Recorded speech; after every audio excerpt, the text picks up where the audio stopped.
Yes, it's finally time!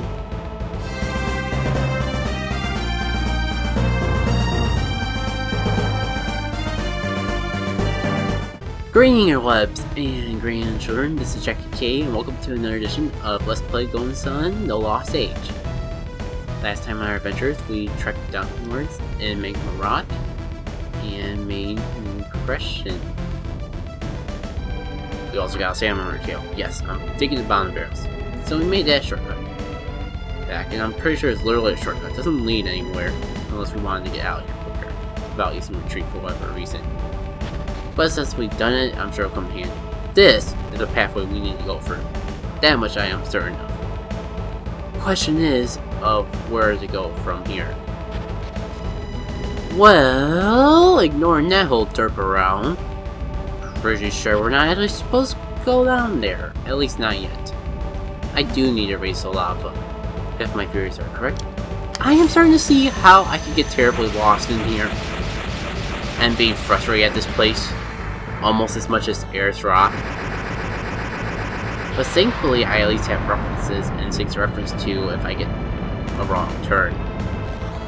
Let's just say. Okay. So we're not all perfect guys. I mean, I might have played this game a dozen times. Maybe a dozen is a slight exaggeration, but I've played it more than most people. I played it as much as a fan would, more than once. And I will say that it's a very long game to go through, so it's pretty hard to remember everything off the top of your head. But let's just see what we can go through now. Oh, that treasure just tipped me off because I collected already, so I assumed that there was no way they could actually make a new progression with the lava up. Well, that was pretty petty on my part, I will say. Hopefully I'm going the right way now. Or at least a way to the general direction of that way. Oh, almost missed my jump. More importantly, almost fell right into the lava with Felix. That would have been painful. This is what I want to do. Push this down. Now we're over here, we can jump across here, but yeah, there doesn't really do. Well, let's try lowering the lava again. Assuming I find the best path back to the lava to unfill the lava. I believe that's called emptying the lava, Sir Jackit. You know, I guess it's not a really long animation, but you gotta admit, that is repetitive. Wait a minute. Oh yeah, I have to actually flip a switch or something to drain the lava. I can't make it explode again. Oh well. Well, we patiently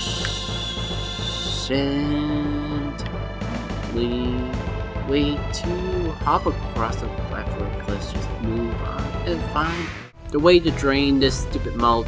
Let me cast another ball, guys. Alright, now to move onward towards progression. Hopefully. And immensely. Maybe now jumping across that. I think we've done that already. Let's just bypass that for now.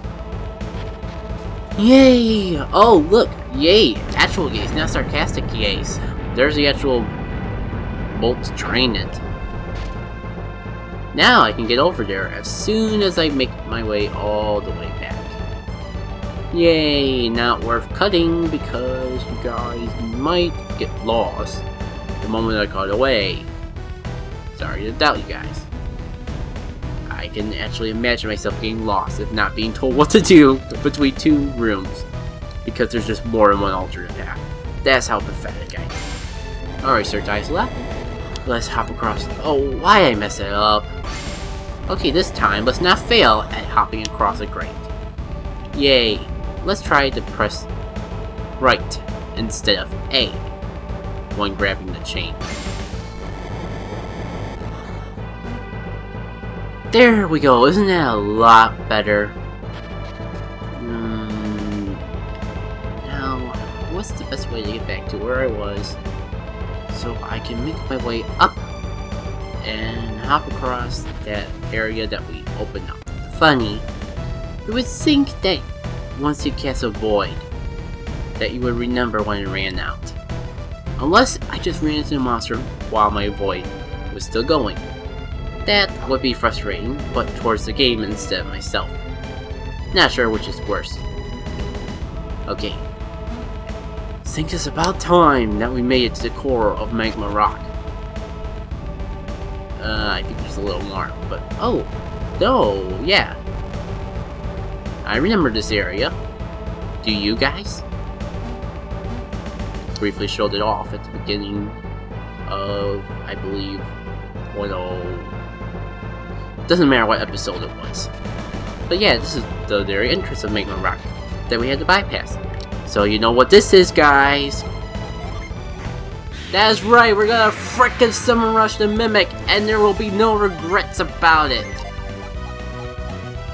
Just gotta find the summons I want to use.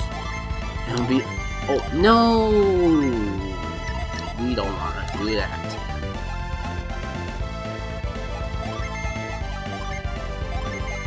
There we go.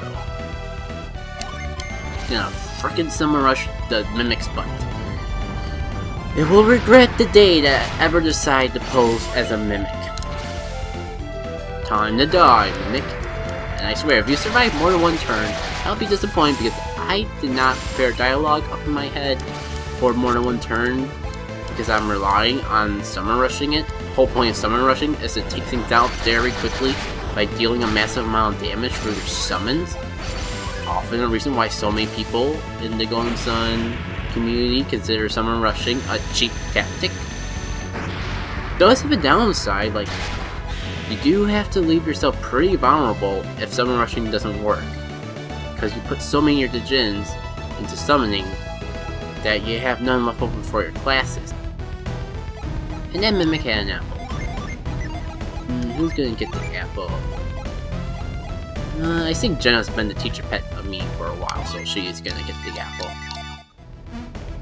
Totally not being a teacher pet, Jenna. Oh, what the heck is this room? Is this not moving at all? Why won't this single pillar not move in the slightest? What the heck? What is happening? No, don't put a fire rock there. That's gonna keep me from progressing backwards. And now I'm screwed unless I retreat out. Unless it's a room I can't retreat out. I honestly don't feel like pulling up my menu to figuring out if this is a room I can retreat out. But, you know, does this seem familiar at all? You know, what's around this corner?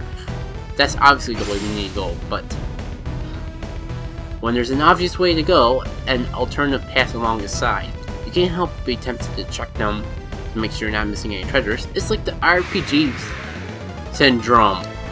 Just like good old random battles that I will pwn the enemy of with all my basic attacks. Because random battles can be annoying at times.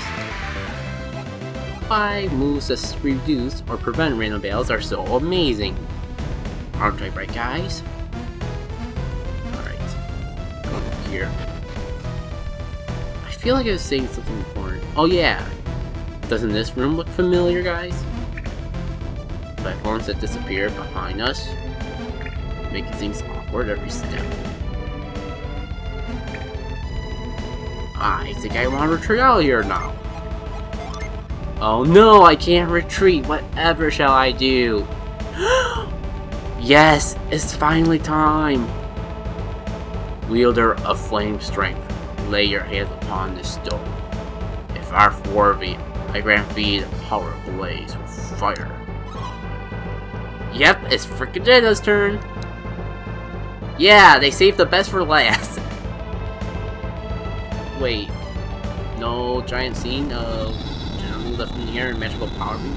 Oh, here comes the magical power beam started into her. And Jenna left in the air. You know, Jenna was so awesome. She left the stone first. before it lifts her. Though I get the feeling now that you guys are gonna slap yourselves in the face because every other party member did that, or they lift the stone up first. I don't know. So let's try out this new awesome power Jenna has, since it's the last one we got, and it's Jenna. This has gotta be awesome, right? Well, if it wasn't Jenna using that power, that would be pretty pathetic, considering it's one of the last psi energies we get in the game. Not the last utility psi energy, but I mean, come on, the ability to spread fire is kinda a basic psi energy skill, you would think. Think of it like this. What do fire adepts do? Set things on fire. What you think would be the ultimate form of psi energy for a fire wielder? I don't know, maybe creating a giant heat wave, making a volcano erupt. No! Setting things on fire is your ultimate fire utility ability. Of frickin' course. And that is one thing I will admit that Dark Dawn fix. You actually get a blaze-like ability right off the bat. It's not something that you get at the very end of the game. Well, besides the experience, I guess that random battle was good, because it reminded me that I forgot to put all my Djinns back on set after frickin' someone rushing the Mimic.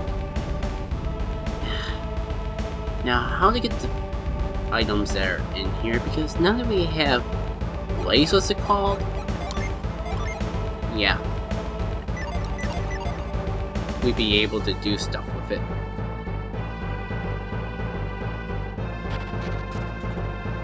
Looking over my choices, I mean, does look like we have some things we can place. You know RPG rules of logic. If you can set it on fire, put it on fire.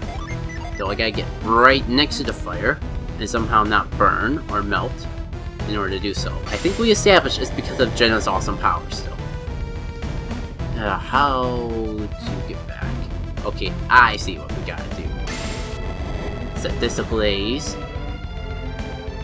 Question is, how do I set the... Oh, that's how I set the other one on blaze. I can actually hop across here. That wasn't blocking me at all.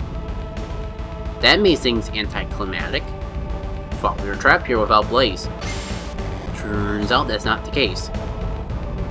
Now this block will come down and we can go inside here. I think there's gonna be something good for us, guys. I mean, we had to use the awesome powers of Jenna to get it. Oh, there's that rock that was on fire. Let's get it. And it's a Magma Ball. Yeah, we came all the way in here for a ball. And the ability to use Jenna's awesome powers. But still, the super duper prize was a ball. Yeah, it'll come in handy. Pardon me for a sec while I double check to make sure we're not forgetting anything. Nope, I think that's the last of things. And because that's the last of things, well, I would retreat out here, but the entrance is right there. I didn't realize how close they actually put the final prize. Kind of funny when you have to progress through an entire dungeon to get something when it's pretty much right at the entrance. Usually you have to design pretty well to make that not frustrating. So I give props to the developers of Golden Sun for that. Now that we've got this, time for Sir Dies-a-Lot to do some heavy lifting once more. And we can progress out of here. And we got a lot done here, finishing up Magma Rock, giving Jenna awesome fire powers that would be pathetic if anyone else besides Jenna got them, which is why Jenna got them besides her instead of Garrett. And getting a ball. A glowing red ball of volcanic rock. It is a rare item. Ooh, that means it'll sell good in the black market. I kid. We'll find out what to do with that Magma Ball in the next episode. So, until then, see you all later.